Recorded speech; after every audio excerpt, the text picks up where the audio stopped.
Kami dari kelompok 7 ingin mempresentasikan tentang aspek antisipasi risiko usaha dalam rencana bisnis. Di kelompok 7 ini yang pertama ada saya sendiri, Juliansa. Berikutnya ada rekan saya MOI Samberdi, dan saya Redo Salenka.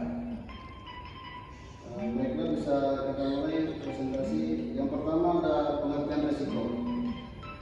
Risiko adalah kesempatan timbulnya ketidakpastian, penyimpangan probabilitas sehingga menyimpan dan mengalami kerugian. Kemudian ada risiko pada aspek sumber daya manusia. Yang pertama ada risiko pada para top eksekutif dan para pekerja inti, yaitu kurang memiliki sense of leadership, pengetahuan yang luas, tidak tajam dalam berpikir, serta bertindak tidak fokus. Kemudian ada risiko pada karyawan. Masalah-masalah kesejahteraan seringkali menyebabkan krisis. Masalah-masalah yang mencakup amarah karyawan karena pemutusan hubungan kerja yang tidak adil, penghasilan tambahan yang tidak transparan, perjanjian tentang wanita hamil, pengurangan fasilitas seperti tempat ibadah dan kantin, serta situasi kerja yang tidak aman. Berikutnya. Oke, di sini juga ada risiko pada aspek keuangan, yaitu biaya produksi yang melebihi. Contohnya adalah produksi selalu bersedia pada saat diperlukan. Hal ini menjadi hal pemborosan. Resiko pada aspek pemasaran juga ada. Resiko pada aspek pemasaran ada beberapa, itu satu, masalah kebijakan pemerintah, dua, masalah perubahan permintaan pasar, selanjutnya masalah harga, masalah distribusi, dan masalah promosi yang kurang baik. Selanjutnya ada resiko pada aspek produksi atau operasi. Masalah pemasok, resiko terjadi apabila perusahaan menggunakan pemasok yang ternyata tidak memenuhi komitmen pada sesuatu sudah mereka buat. Misalkan komponen-komponen yang dibutuhkan ternyata terhambat dikirim ataupun rusak.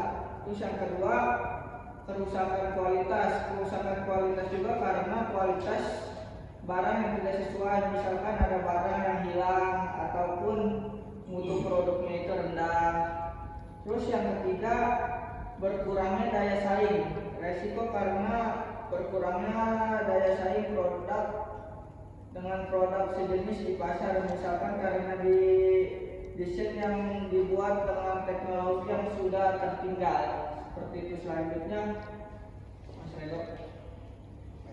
Ya, Baik, untuk selanjutnya, upaya antisipasi menyeluruh dari risiko-risiko yang terjadi. Pertama, sebelum memulai usaha, sebaiknya Anda melakukan riset mengenai hambatan-hambatan yang memungkinkan muncul di tengah perjalanan usaha. Dan yang kedua, pilihlah peluang bisnis sesuai dengan skill dan minat yang Anda miliki.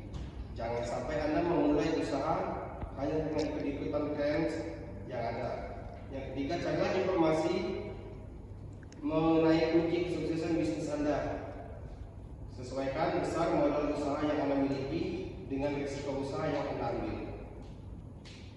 Yang terakhir, kesuksesan bisnis bisa dibangun dengan adanya keteguhan hati yang didukung kreativitas. Dan contoh risiko operasional, pertama, penggunaan teknologi yang belum teruji. Pada suatu perusahaan manufaktur pabrik sepatu, PT Bina Usaha Sejahtera membeli mesin jahit Goodyear Wheel dengan harga 500 juta.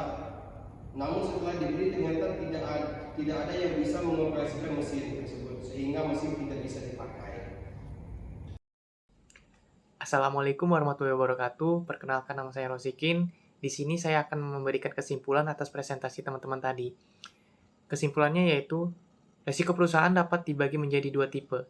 Yang pertama, risiko yang sulit dikendalikan oleh manajemen perusahaan, seperti risiko kebakaran karena hubungan pendek arus listrik dan penipuan dari pihak-pihak tertentu. Perusahaan biasanya melindungi dirinya dengan cara membeli asuransi.